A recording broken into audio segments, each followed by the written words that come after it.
This 80,000 square foot factory in Fitzgerald, Georgia, makes ready-to-use food packets to help fight malnutrition overseas.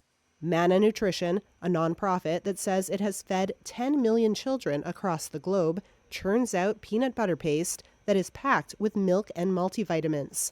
But the Trump administration's deep cuts to federal programs targeting international aid have threatened to choke off the financial lifeline that keeps this plant running.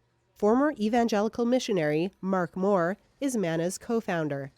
If this plant goes away, then you're talking about a lot of death, a lot of kids losing their lives.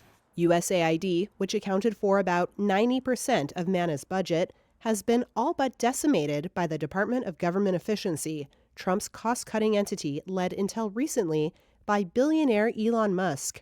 In letters sent to Manna and reviewed by Reuters, the government offered no specific reasons for terminating its contracts, other than to say the work was not in the national interest. If we lose USAID as a funder, they're the 800-pound gorilla in the room. Without them, global food aid will grind to a halt.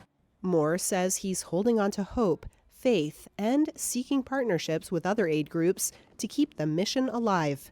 If I were a normal person, I would say we're in trouble. We're in trouble already. But we haven't laid anybody off yet.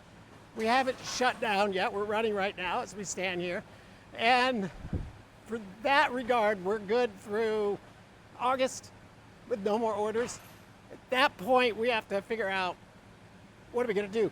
Despite having just enough cash to keep the southern Georgia plant running through August, Moore has vowed to keep it running and his 130 workers employed.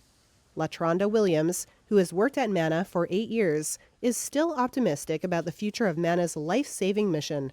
When you're doing good work, the Lord always makes sure you can continue to do it.